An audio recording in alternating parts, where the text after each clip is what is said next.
Stephen Reid's reign of terror is finally over. After a good year and a bit, Stephen has finally departed the show and has ended up dead. How? I'll get onto it in a little bit. But we are here, the final day of Super Soap Week, the final hour of soap that I have to watch live for hopefully a good long while. And how was it? It was a very strong episode. It was really fantastic. It was exciting. It was tense. It was a bit weird. I still have a lot of dissonance when it comes to Stephen because every time I hear him shout, I just hear the Michael Scott like, no, please God, no, no. And it's like, oh, just get me out, man. Stop fucking yelling. You're not good. It's like, Stephen's hokey as shit. Ah, oh, Jesus. I really haven't gotten along with all of the Stephen stuff. Has it been like, it's been too camp for its own good. Like, he hasn't killed anyone important either. So it's just a waste of everybody's time. At least we'll get some memorable moments, like the time he fucking, like, big swing to the fucking wheelie bins and all the, like, there's a lot of campy, dumb memes that have come out of it, but was it worth my time? No. It actively decreased the value of the Coronation Street for me personally. Did you like Stephen? Tell me. But without any further ado, let's get into the episode. So we commence some more police interviews as we witness Rita going back into a flat. Stephen hides behind a lamppost. I simply wrote, I can't be fucked with this campy nonsense. This is in order because I wanted to get the most interesting stuff last. So just to make sure that I catch everything. When DS Swain catches Sally and Elaine at the police station, she pulls them into a side room and wants a quiet word. Sally and Elaine explain Stephen and Tim's rivalry as she shows them a picture of Tim's wallet. They say they think the blood on Stephen's collar could be Tim's. See, another looming plot as we don't know where Tim is. Last we saw him, he wasn't the guy, he wasn't the heavy breathing. Last we saw him, he was busy being suffocated, and now he's in a boot. The Platts are trying to figure out what to do while Stephen is on the loose. They plan to stay in the Platt house as Audrey explains how she'll still miss him. Sarah, David and Shona are worried about Audrey and want to know what's happening. David believes that Stephen's a murderer, and Sarah pops out to grab some bits and Harry. And then Adam drops Harry off. Oh, fucking, oh, look at that hair. Oh my God. Adam Barlow, the sexiest man on television. Look at that hair. He's gorgeous. He's absolutely fucking gorgeous. Oh. Why did we let him grow his hair out for such a long time when he's just gonna bust out this? Oh. Gorgeous. Love me some Adam Barlow. Fucking hell. Wow. That's all I can say. He's had a haircut and he's looking absolutely clean. Shoo. They're worried about Sarah. I don't know how you could just derail completely for that and then you just carry on. As a pro that I am. But yes, Adam Barlow, very sexy. Peter's still searching for Stephen and refuses to come back home and says he should have stopped him when he had the chance. And Peter gets back to the house and Carla's upset because her entire livelihood has been ruined. He gets a call from his mate who gives him a lead, and everybody now hears of Stephen's return to Weatherfield, and Carla and Peter fill in the Platts, and Shola wants to alert Sarah, but she's left a phone there. Ooh. A dog walker spots the cab with Tim in it, and the dog sniffs. It means that Tim is still likely there. Yeah. Jenny's chatting to Rita. This was at the start of the episode, and explains how she took the passport. And Rita's like, yo, you know how much danger you're going to be in, right? And so they go, all right, let's hide in Roy's. But they also see that the robe's been broken into, and they think it's Stephen. But it's just Dylan and the bully that everybody's laughing about. And Jenny persists in checking the rovers out. Now that the lads are gone, Jenny pours out a sherry, but it's startled by Sarah. And they share a drink, and Jenny explains how she's got his passport. And then Sarah just casually explains how she probably killed Leo and Teddy. And they kind of realise, oh shit, somebody else is in the fucking pub. And it's Stephen, obviously, who fucking smashes something over Sarah's head. Hell of a fucking doing, like a cling. I think it was a glass bottle or something. Just boom. Oh, it was perfect. Love a bit of slapstick. He obviously shows remorse when he accidentally hurts Sarah and blames it all on Jenny. He demands to know where the passport is and, like, he threatens to hurt Jenny. And I just went, fuck's sake, he reminds me of the Michael Scott, like, no, please, God, no, no.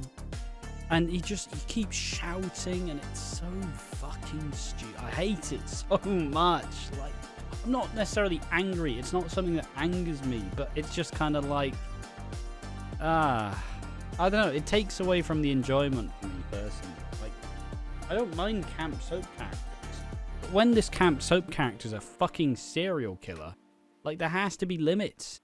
John State was campy, but at least John State was fucking hilarious. Like, he's an absolute loser. But it's absolutely hilarious to see all the John Stapes nonsense. Like, John Stapes not believing that he's gonna murder someone. He's like, oh fuck, whoops, oi. He just got accidentally got into these situations. He's not actually harmful. So they went for Richard Hillman, but they got a bit more John State. Yeah. Yeah, when she asks him if he killed Leo, he screams and acts like he didn't, explains it was an accident, and Jenny soon realizes the extent of Stephen's killings. She pushed him about and tries to call his bluff, and he explains how he killed all of them. She calls him all his crimes and asks why, but he claims he's done all this because he couldn't fail again. He cries explaining all this and tells him to run away if that's who he really is. Like, he has a mental breakdown. He has a full-blown mental breakdown as he's having a melt. His brain's melting. As, you know, he explains, like, yeah, but, you know, like, he's talking about how, like, in Milan he was lonely and everybody thought he was washed up and a waste of space and a loser. But, you know, here he's important. Here he means something. And, you know, he starts to say how, out of all the things he had to do, the one thing that was genuine was him and Jenny. And he wants him to start again, but she kicks him in the nuts and alerts outside as they break in. He says he's leaving and not you or anyone else will stop him, as Sarah fucking WWE style twats him over the head with a wooden chair. And they get distracted for a second as Adams burst in, Michaels burst in, you know. But then Stephen stands up and holds a broken glass bottle to Jenny's neck. They all escape the Rovers as Stephen holds a bottle to the throat of Jenny. And he's like, David, get the car! David, no! No! It's like, oh, Jesus, no! Oh, God, no! No! You know, just all of that nonsense. And David's like, why is it going to be my car? His is faster. And they all expose him for all their crimes as Audrey, like, oh yeah, and you spiked Carla, didn't you? Yeah. And you hurt Tim, where's Tim? But Audrey shows up like, Stephen, my love. Stephen, I love you, Stephen. And, you know, Carla, Roy and Rita are in the cafe worrying as she fills Peter in. But Rita tells her about Stephen and Jenny in the pub as Carla shows up to the scene. As Audrey explains that this isn't the way out, and if she tries to escape, it'll all go worse. He gets a bit soppy as he's like, I'm doing this all for her. And Jenny calls him out as to whether Audrey's proud of him. But fucking Peter Barlow comes in, crashes into him, knocks him down, like flat across the road, must have hit his head, as Stephen lies there, dead. Stephen Reid has been hit by a car and has been killed by Peter Barlow, who is set to leave anyways. Will he go to prison? Probably not. God. Ooh. This... I would have loved to see if Stephen was doing all this to have Audrey be proud. And I'd love to see this be a piece that's been threaded in a long time ago. It's been weaved in, but it fucking hasn't. It really hasn't. He's not been doing this to feel like a big shot. He's been doing this because he's a fucking lying, cheating piece of shit. Like, it's not all been about Audrey and his love and him meaning something here. He's just a bit mental. People are getting in his way, so he's putting a stop to him. Like, like, what the fuck's going on here? Stop sympathising him. He's been shit. He's been garbage. I've hated this Stephen stuff. People have said the year's been boring, but the year's been fucking dampened so much by so much time being taken up by Stephen. I don't understand why people are just happy to let this go. I guess it may be like a light in a very dark time for the show, because it's not been the best it's been in a long time, for sure. But ultimately, this is absolute Ricky cheat. It's garbage. Like, the reign of terror's over. People said he was going to kill someone else, but as we'll later come to see, Tim's still alive, alone and stranded in the forest. Adam tells Sarah he'll take care of Harry as Audrey is talking to the police about Stephen's murder.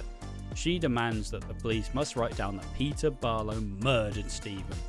And we see the police interviews as everybody explains their side of the story. And you know, Peter's like, he was a murderer. He had the bottle to her neck as I hit him. He was a murderer. And it's like, I get that you have to investigate the murder of Stephen, but ultimately he still murdered people. I think one's a bit more paramount. How about the guy who's still missing, by the way? How about we not go search for Tim, who's still missing? I don't know, man. And I get that you want to think the best of your son and you're gonna forgive him no matter what, but Audrey, you can't be this fucking old and senile, can you? It's not his fault. He was just an abandoned boy. Oh, he wasn't. He's a mentally ill psychopath, a narcissist, a sociopath. That's who Stephen is. But yeah, it was an exciting episode. As said before, if you like the Stephen stuff, it's going to be fantastic. But if you're like me and you're fucking groaning, I look forward to the air that's going to be given to the rest of the show, because he took up a lot of screen time this year. And it's just not been a good year at Coronation Street, personally. People are saying that in the aftermath of Stephen, there's going to be a lot more villains cropping up, and they're not going to be necessarily normal villains, but I assume people are going to start twisting the police and yeah, Peter killed him in cold blood, and it's going to take away from the thing that they did. But ultimately, it was a good week. It was exciting, but I personally didn't like it because I really just hate the Stephen character. It's absolute wank. It's just garbage, man. And I don't like to be negative, and it may have come across in these series of videos, but ultimately it's not been a good time for Coronation Street. I'd argue it's not been a good time for Emmerdale, and yeah. It was a good set of week though. It was a good week of episodes. It's still a shame that he didn't actually kill anyone like we expected him to. We're acting like Stephen and Jenny were an interesting couple when they really weren't. They've only been together 2 months. It just felt like a very contrived way to get rid of him and to try I'm not saying they're trying to hit him with recency bias where, oh yeah, he was actually a really nuanced and sad character because all he wanted was approval and to be loved, and it's yeah, but that wasn't a thread the whole time though. You have just made it up in the last bit. Why does Stephen kill? Because people got in his way. Why does he kill now? Because he just wants to be loved. Nobody's ever truly loved him. He wanted to feel special. Well, there, you are feeling special. You're one of the most mid-serial killers the show's ever had. And we've had John Stape. You couldn't outstate John. That's fucking garbage, man. You are special. You're one of the least threatening serial killers the show's ever seen. They wanted it to be a Richard Hillman. They got a weird allegory of Richard Hillman seriousness, but with a campiness of John State. Why was this taking up so much of our screen time? I know that there's a community that does love the Steven stuff, and because it's campy, but ultimately it just didn't really have a place here. It felt like I absolutely despise it on soaps, where soaps try to act like this has been the story the whole time. Well, it's not. It's like in EastEnders, where the Ben Mitchell thing's like, oh yeah, they're just two working class lads, like the Ben and Callum rather. Like, they're just two working class lads who found each other. It's like, that's not the fucking case. Ben's the son of Phil Mitchell, fucking criminal mastermind. And yeah, Callum may be like working class, but he's not. These aren't the characters. Like, don't try act like Steven's been a big nuanced character. He's just murdered people because they've got in the way of his scheming. That's the whole point. That's how it's supposed to work. Stop telling me that he's a nuanced and fantastic villain show, because he's just been garbage. Ultimately, also, I think like Pete killing him makes sense considering Peter's leaving, but in this case I would have preferred them to have not have announced that Peter's leaving so soon, because ultimately it now means that it's like, oh yeah, he's leaving anyway, so like it's not actually a big character decision, it just they had to write him off, so now he's gonna kill Steven. Like, it just felt like it was very undercooked. It was a fun week, it was an impactful week, it was fun, but not my cup of tea personally. And as a very keen Brit, I know a thing or two about cup of tea. This just ain't it. It ain't it, Chief. I'm glad that it's over. I'm not sad that he's gone. But fortunately, it's now all over. The Reign of Terror's gone. It's done. We can put that in the past and hopefully move towards the future. And that being completely without Stephen Reid. But of course, the fucking smell's gonna linger. And now we've got to see the aftermath.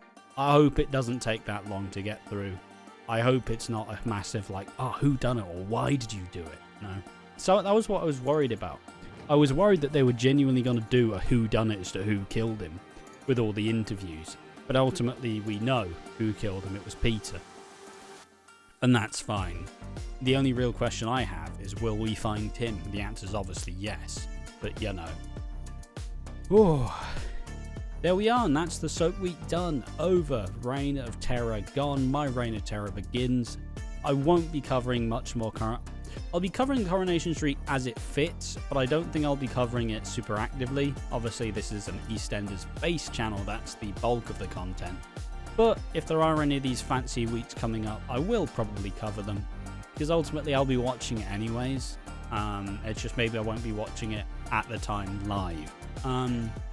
So yeah, thank you for watching. All the people who are Emmerdale and Corrie fans, thank you for tuning into this channel. We do a lot of soap-based content, so go ahead, subscribe, comment, like the video, and share us with your friends or your enemies to see who you hate and who you love. I've been Ash from Watching Walford. Make sure to tune in to tomorrow for the Strictly and Sunday for the podcast, and just all of the content coming out on the channel. Next week it's Walford on tap, so we should be watching the episodes and doing a video, so 4 videos of EastEnders, and then it'll go from there. But thank you for watching. This has been the Soap Stump week over. I look forward to getting a bit of a break now, so thank fuck for that. See you in the next one.